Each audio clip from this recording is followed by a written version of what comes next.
there most certainly are times when we feel like that, when you say, I don't have any idea whatsoever of what I'm going to do to pull this out. Been in situations like that, where I had deadlines I had to meet. I didn't meet those deadlines, and I lost a car, lost a home, lights were cut off, telephone was cut off. All of those things are going to happen to you at different points in life. Now, the question is, what does it really mean? It really doesn't mean anything. It's not important at all. It's just a temporary inconvenience, because all of those things can be corrected. And it's a part of the process that we all go through. Now, the challenge is, in the midst of all of these things, is one, to stay focused on your goal, and two, to keep your expectations of making it happen, and keeping your energy positive, and relentlessly looking for ways in order to pull it out. And I guarantee you that there will be some intervention. What causes it? I don't know.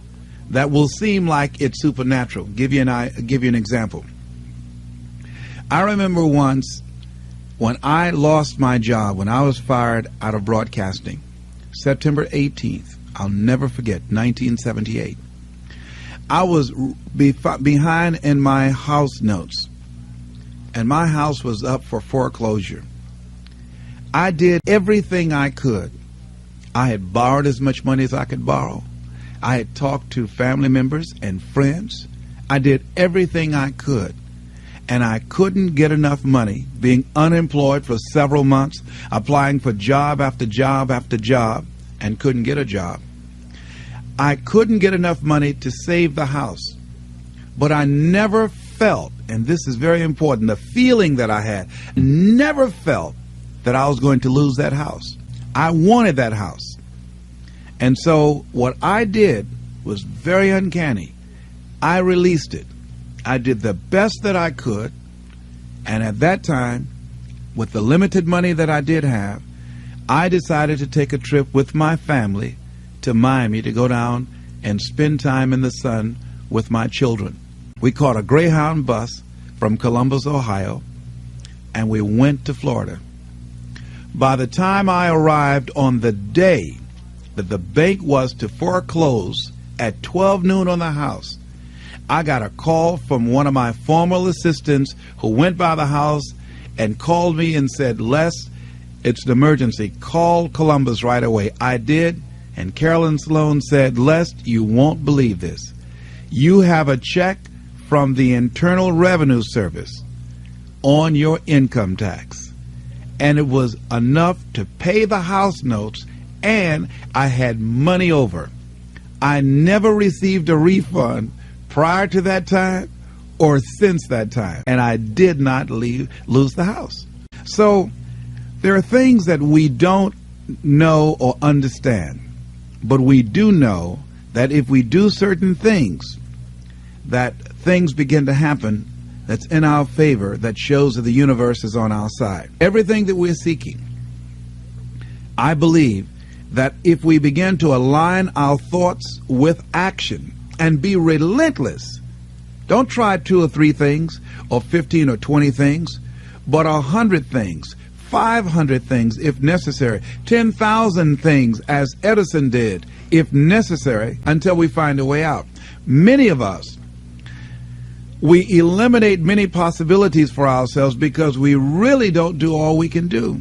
I think A.L. Williams was right when he said, all we can do is all we can do, and all we can do is enough. And I think, honestly speaking, even judging from myself, and I think that my commitment is stronger than most people. But if I had to literally measure my commitment in terms of what I put forth in my dream, I would say that I might have given about 18 to 20% of what I'm really capable of.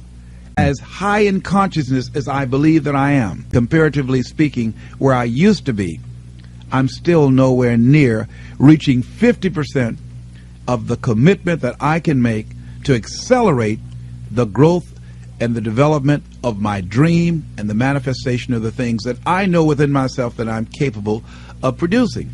So our biggest challenge is beginning to look at within ourselves to remove those energy blocks, because if we are not producing the income that we want, let us not look outside of ourselves, but look within ourselves to find out, how am I blocking me? Am I really giving it all that I have?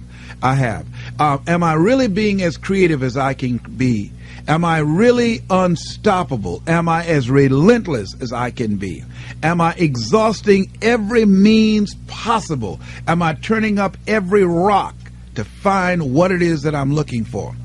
That what resides between our ears, when we're thinking about how do I come up with $500, $1,200, or $2,000, is the same gray matter that resides between the ears of a Ross Perot or Donald Trump when his bankers say, you've got 30. How is it that one man or woman can do it and do 1,000,000 times more than these other people and the other ones don't? It has to be consciousness. It has to be, and when we talk about consciousness, we're talking about a collection of our thoughts, our feelings, and our emotions and experiences used as an active force to produce in our lives that which we want to produce. Because everything that exists in life, the microphones that we're speaking in, the shoes that we have on our feet, the chairs that we're sitting in, the clothes that we're wearing, the homes that we live in, the cars that we drive, all of that came out of our consciousness. That all came out of the invisible into the visible.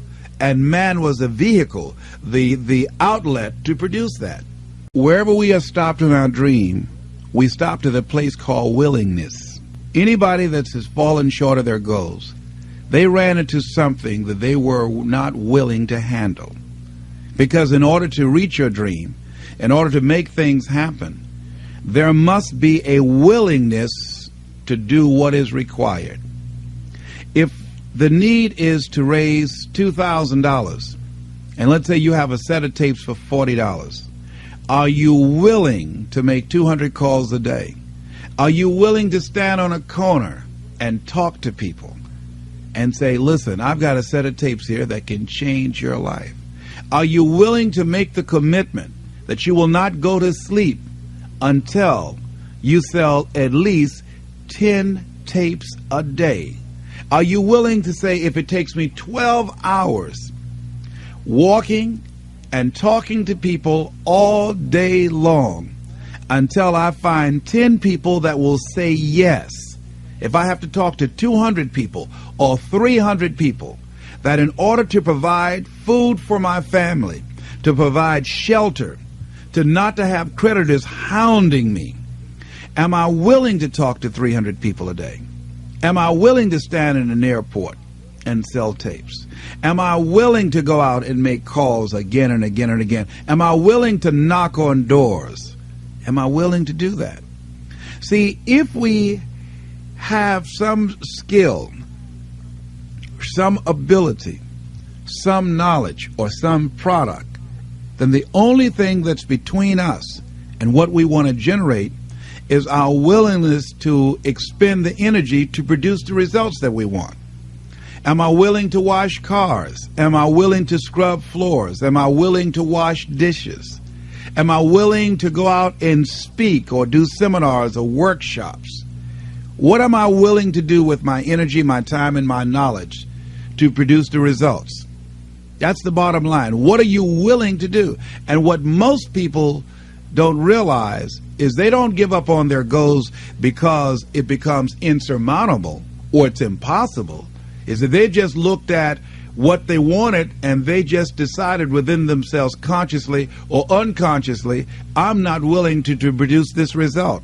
Are you willing to say that I need $2,000 between now and next week, and come hell or high water, I will produce that? That's the bottom line. Because the only thing that counts in life are results, not reasons of why you didn't do it, but results. That's the only thing that counts. And we are capable of producing results. That's it. That's the bottom line. Are you willing to honor your commitment to do that? What are you willing to do? How many floors are you willing to mop? How many shoes are you willing to shine? How many phone calls are you willing to make? How many sales are you willing to make? How many jobs are you willing to hold? How much service are you willing to provide? That most people don't keep their commitments. They are not willing to be a no matter what person. That I'm going to make this happen no matter what. Most people use escape routes for themselves. Most people have something that they could point to justify why they haven't produced the results. Some reason. Well, people weren't buying. Or the economy is soft. Somebody somewhere is buying. Somebody somewhere is spending some money.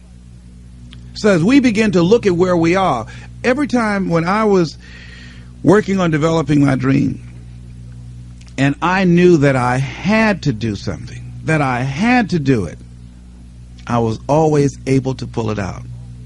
Because I started thinking, if a Walt Disney can do it, if a John D. Rockefeller can do it, then I can do it.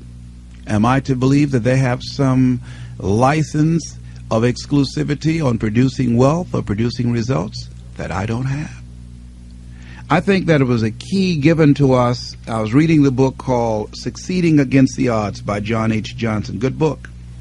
He said, "For it is the most enduring element of our faith that I must conclude this speech by saying that men and women are limited not by the place of their birth, not by the color of their skin, but by the size of their hope." What is the size of your hope? As we begin to look at what it is we want to produce in our lives, I think another question could be asked, or to paraphrase what he said, what is the size of our commitment to make it happen? See, when you ask people to become a no matter what person, something inside of them begins to tremble because of the fact that we aren't accustomed to saying, I'm going to make this happen. Most people won't do that. Won't take that kind of stand and saying, I'm going to make this happen no matter what. Most people won't do that. That takes energy. That takes conviction. That takes a determination and a mindset. I'm going to do this. And I say that once you make the commitment, and that's what Goethe meant, and that whole piece that he says about commitment, he says, once you make a commitment, providence moves too. All kinds of things happen that never would have happened. A whole stream of things happen that you could never anticipate it. I know that. And I think that Longfellow was right, who said, if you go to the gate and you knock loud enough and long enough, somebody's going to answer.